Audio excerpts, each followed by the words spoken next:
ನಮಸ್ತೆ ಸ್ನೇಹಿತರೆ, ಎಲ್ಲರೂ ಹೇಗಿದ್ದೀರಾ? ಎಲ್ಲರಿಗೂ ಶ್ರೀಪ್ರಿಯಸ್ ಅಡುಗೆ ಮನೆಗೆ ಸ್ವಾಗತ. ಬನ್ನಿ, ನಾವು ಇವತ್ತೊಂದು ಹೀರೆಕಾಯಲ್ಲಿ ಸಾಂಬಾರು ಮಾಡೋದು ಹೇಗೆ ಅಂತ ನೋಡ್ಕೊಂಡು ಬರೋಣ. ತುಂಬಾ ರುಚಿಯಾಗಿರುತ್ತೆ. ಈ ರೀತಿ ಸಾಂಬಾರು ಮಾಡಿದರೆ ನನ್ನ ಮಗಳಿಗಂತೂ ತುಂಬಾ ಇಷ್ಟ ಆಗುತ್ತೆ. 2 ಸಲ ಅನ್ನ ಹಾಕಿಸ್ಕೊಂಡು ಊಟ ಮಾಡ್ತಾಳೆ. ಹಾಗಾದರೆ ಯಾಕೆ ವೆಯ್ಟ್ ಮಾಡೋದು, ಹೇಗೆ ಮಾಡೋದು ಏನು ಅಂತ ನೋಡ್ಕೊಂಡು ಬರೋಣ ಬನ್ನಿ. ಯಾರೂ ವಿಡಿಯೋನ ಸ್ಕಿಪ್ ಮಾಡಿಲ್ದೇ ನೋಡಿ. ಹಾಗೆಯೇ ಈ ವಿಡಿಯೋ ಇಷ್ಟ ಆದರೆ ಲೈಕ್ ಮಾಡೋದನ್ನು ಮರಿಬೇಡಿ. ಬನ್ನಿ, ಇವಾಗ ಹೇಗೆ ಮಾಡೋದು ಏನು ಅಂತ ನೋಡೋಣ. ನಾನಿಲ್ಲಿ ಒಂದು ಹೀರೆಕಾಯಿನ ತೊಗೊಂಡಿದ್ದೀನಿ ದೊಡ್ಡದು. ಇದನ್ನು ನಾವು ಫಸ್ಟ್ ಏನು ಮಾಡಬೇಕಂದ್ರೆ ಸಿಪ್ಪೆ ಏನಿದೆಯಲ್ಲ ಮೇಲ್ಗಡೆ, ಇದನ್ನೆಲ್ಲ ಕ್ಲೀನಾಗಿ ತೆಕ್ಕೊಳ್ಬೇಕು. ನೋಡಿ ಈ ರೀತಿ. ಇದಾದಮೇಲೆ ನಾವು ಇಲ್ಲಿ ರೌಂಡಾಗಿ ಕಟ್ ಮಾಡ್ಕೊಳ್ಬೇಕು. ಸ್ವಲ್ಪ ದಪ್ಪ ಇರಲಿ, ಆ ರೀತಿ ಕಟ್ ಮಾಡ್ಕೊಳ್ಬೇಕು. ಇದೇ ರೀತಿ ಎಲ್ಲದನ್ನು ಕಟ್ ಮಾಡ್ಕೊಳ್ಳೋಣ. ಅದಾದಮೇಲೆ ನಾನಿಲ್ಲೊಂದು ಕುಕ್ಕರ್ನ ತೊಗೊಂಡಿದ್ದೀನಿ. ಇದಕ್ಕೆ ನಾನು ಹೆಸರು ಬೇಳೆನ ತೊಳೆದ್ಬಿಟ್ಟು ಹಾಕ್ಕೊಳ್ತಾ ಇದ್ದೀನಿ, ಒಂದು 1/4 ಕಪ್ಪಷ್ಟು. ನೀವು ಬೇಕಾದ್ರೆ ತೊಗರಿಬೇಳೆ ಕೂಡ ತಗೊಳ್ಬೋದು. ಅದಾದಮೇಲೆ ಹೀರೆಕಾಯಿ ಕೂಡ ತೊಳೆದ್ಬಿಟ್ಟು ಕುಕ್ಕರ್ಗೆ ಹಾಕ್ಕೊಳ್ಳೋಣ. ಇವಾಗ ನಾವು ಇದಕ್ಕೆ ನೀರು ಹಾಕಿಬಿಟ್ಟು ಬೇಯಿಸ್ಕೊಳ್ಬೇಕು. ಒಂದು 2 ವಿಷಲ್ ಬಂದರೆ ಸಾಕಾಗತ್ತೆ. ಇವಾಗ ಲಿಡ್ ಕ್ಲೋಸ್ ಮಾಡಿಬಿಟ್ಟು ಬೇಯೋದಕ್ಕೆ ಇಡೋಣ. ಬನ್ನಿ, ಇದು ವಿಷಲ್ ಆಗೋಷ್ಟೊತ್ತಿಗೆ ನಾವು ಮಸಾಲೆನ ರೆಡಿ ಮಾಡ್ಕೊಳ್ಳೋಣ.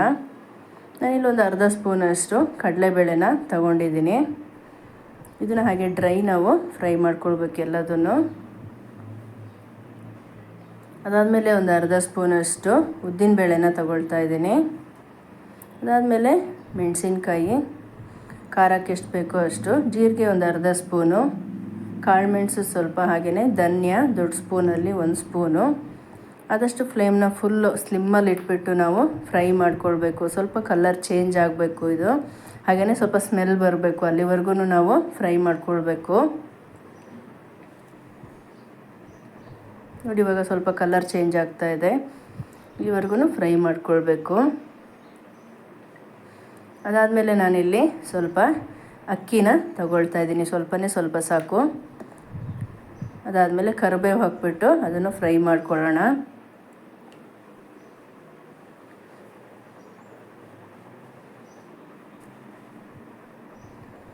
ಇವಾಗ ನಾನಿಲ್ಲಿ ಕಾಯಿ ತುರಿನ ತಗೊಳ್ತಾ ಇದ್ದೀನಿ, ಒಂದು 2 ಸ್ಪೂನಷ್ಟು ದೊಡ್ಡ ಸ್ಪೂನಲ್ಲಿ.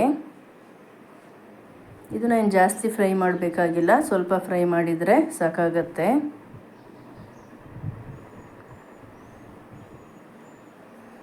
ಇದನ್ನು ಒಂದು 2 ನಿಮಿಷ ಫ್ರೈ ಮಾಡ್ಕೊಳ್ಳೋಣ. ಅದಾದಮೇಲೆ ಚಕ್ಕೆನ ನಾನಿಲ್ಲಿ ಸ್ವಲ್ಪ ತಗೊಂಡಿದ್ದೀನಿ.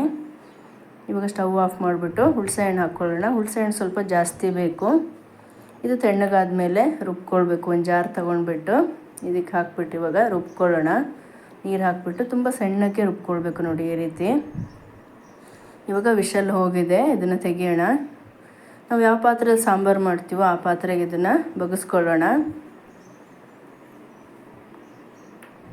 ಇವಾಗ ನಾವು ಇದಕ್ಕೆ ಏನು ರುಬ್ಬಿಟ್ಕೊಂಡಿದ್ವಲ್ಲ ಮಸಾಲೆನ, ಅದನ್ನು ಹಾಕ್ಕೊಳ್ಬೇಕು. ಅದಾದಮೇಲೆ ರುಚಿಗೆ ಎಷ್ಟು ಬೇಕೋ ಅಷ್ಟು ಉಪ್ಪು ಮತ್ತು ಸ್ವಲ್ಪ ಅರಿಶಿನ ಹಾಕ್ಬಿಟ್ಟು ಕುದಿಯೋಕೆ ಇಟ್ಕೊಳ್ಳೋಣ. ನೋಡಿ, ನಾವು ಇದಕ್ಕೆ ಈರುಳ್ಳಿ ಆಗಲಿ, ಟೊಮೆಟೊ ಆಗಲಿ, ಶುಂಠಿ ಬೆಳ್ಳುಳ್ಳಿ ಏನೂ ಬೇಕಾಗಿಲ್ಲ, ಆದ್ರೂ ತುಂಬ ರುಚಿಯಾಗಿ ಬರುತ್ತೆ ಸಾಂಬಾರು.